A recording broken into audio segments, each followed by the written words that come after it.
dedico ao estudo da história militar, e particularmente a história dos militares na história do Brasil, já tem algum tempo, e eu identifiquei essas 5 formas de intervenção.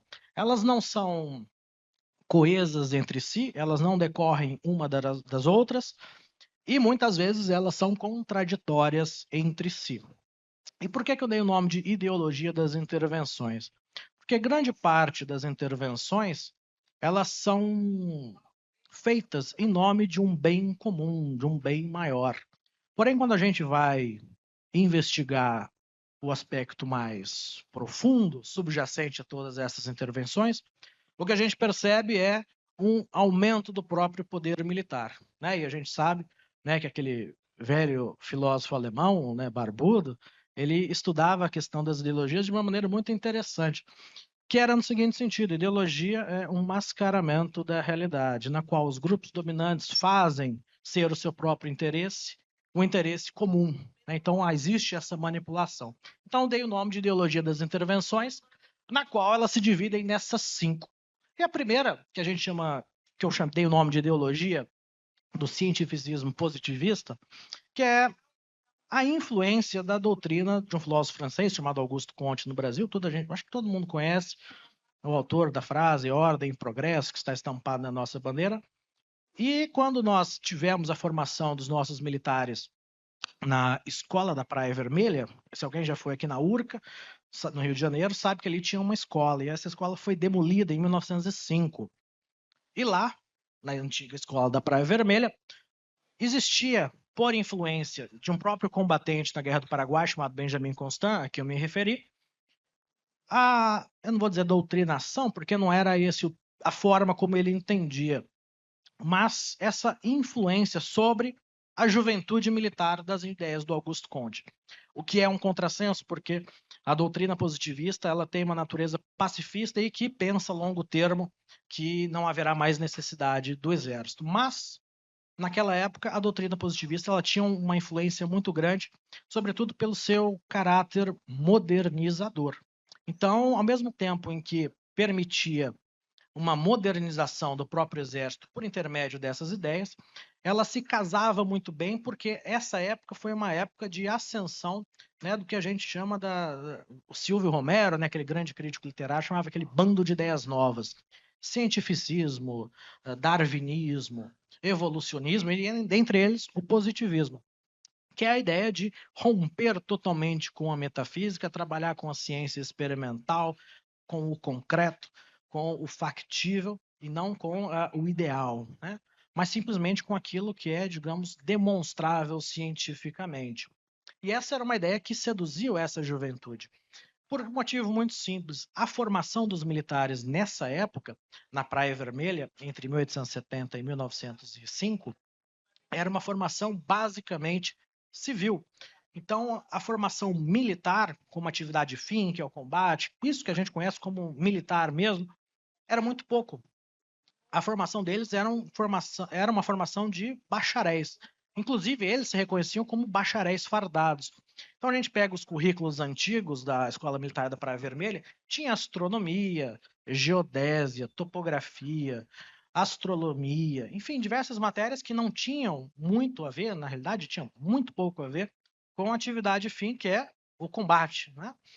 E isso fez com que essa geração levasse, né, ao limite toda essa ideia de possibilidade de intervenção no ambiente político, na medida em que eles se sentiam portadores de uma ideia capaz de intervir no ambiente político a fim de lhe dar um direcionamento. No Rio Grande do Sul tem um filósofo político muito importante chamado Júlio de Castilhos, e ele tem uma visão positivista estrita mesmo. Ele foi um positivista muito importante no Rio Grande do Sul, e ele tinha, por influência do Augusto Comte, a ideia de que a política ela deve ser uma sã ciência, né? Uma ciência limpa, sem vícios, né? Uma ciência de virtudes. E uma das grandes possibilidades da política é a ideia da tutela, a ideia da moralidade. Então, um bom político será tão bom político quanto boa pessoa, moralizada ela for. Quando essas ideias são assumidas pelos militares, fica muito claro a gente perceber que a questão deles intervirem dentro do ambiente político, que para eles era um ambiente corrompido, o ambiente do clientelismo, o ambiente do toma lá da cá, isso fica muito claro.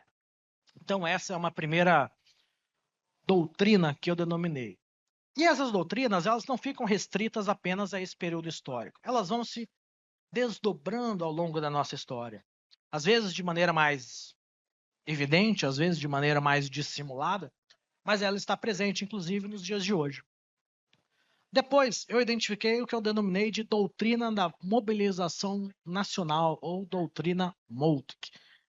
Quem que é Moltke? O Helmut von Moltke ele foi um importante general do exército prussiano no período de reunificação da Alemanha, ali no período do Bismarck, e ele tinha a percepção, e isso é uma percepção muito prussiana, na qual o exército ele tem um entranhamento social muito grande, na qual exército, forças armadas e sociedade se confundem, é uma coisa muito própria deles, é uma sociedade civil quase militarizada, né?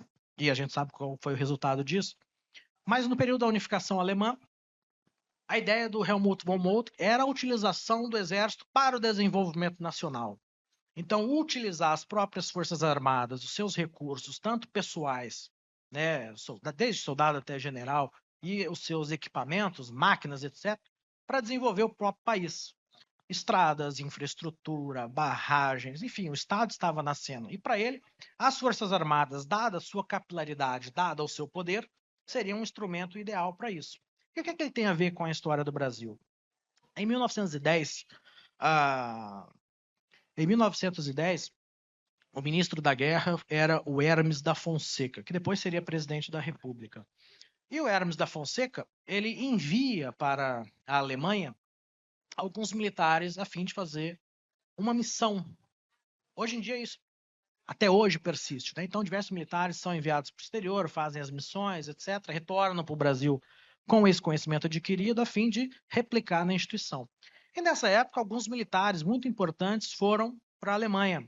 Nomes importantes: Bertoldo Klinger, que depois combateria na Revolução de 32, Euclides Figueiredo, que é o pai, né, do Figueiredo, presidente, e diversos nomes que vão marcar repetidamente a nossa história.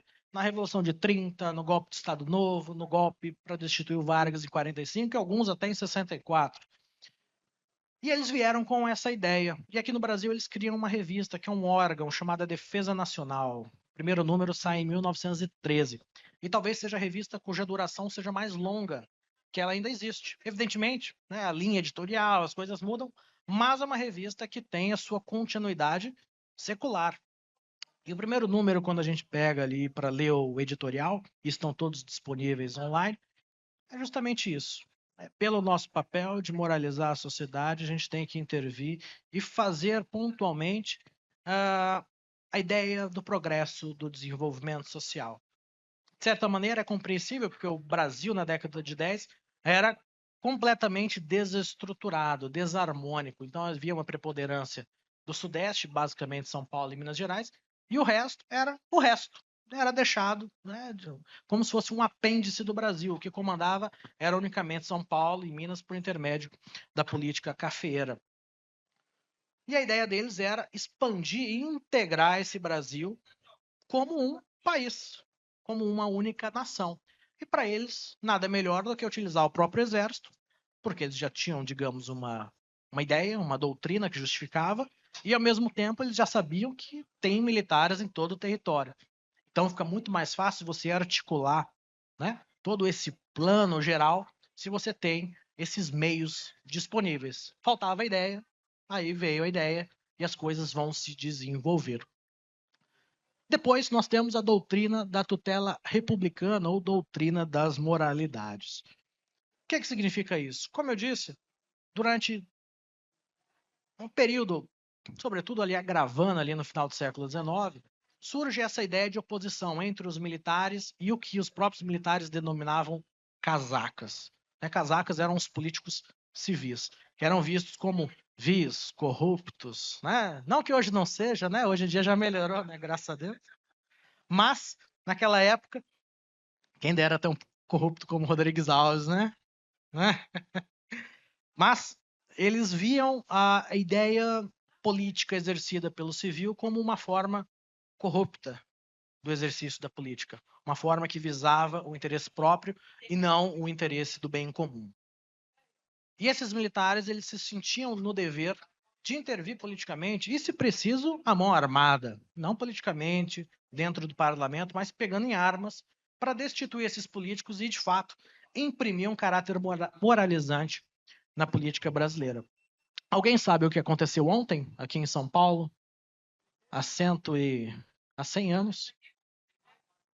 Então, aconteceu a famosa, né, Revolução de 1924. Os bairros Brás, Bexiga, Moca, Barra Funda pareciam Dresden depois do bombardeio da Primeira Guerra. E não é força de expressão. Então, o exército legalista, né, o exército regular, bombardeou a cidade inteira de São Paulo como continuidade daquela revolta que existiu em 5 de julho de 1922, que foi a revolta do Forte de Copacabana, onde já com esse caráter de moralização da política, 18 jovens, porque ali todos na faixa entre 20 e 23 anos, alguns nomes importantes, Eduardo Gomes, que depois vai concorrer à política, Siqueira Campos, né, todos eles participam. O Prestes não foi porque o Prestes estava acamado, mas ele era para participar também. Vão, né, sair numa marcha para a morte, né, sabiam que ia morrer, e por isso mesmo heróica, na Avenida Atlântica, no Rio de Janeiro. Né? Então esse foi o primeiro 5 de julho. Mas existiu um segundo 5 de julho, que foi aqui em São Paulo, como continuidade desses levantes, a fim de moralizar a política. E aqui, né, com um agravante. Né? Aqui houve a formação do que eles chamavam na época de batalhões patrióticos. Então, se o primeiro 5 de julho no Rio de Janeiro foi uma revolta, digamos, intramilitar, da própria classe armada, visando, digamos, sem uma preparação, o segundo 5 de julho foi completamente diferente.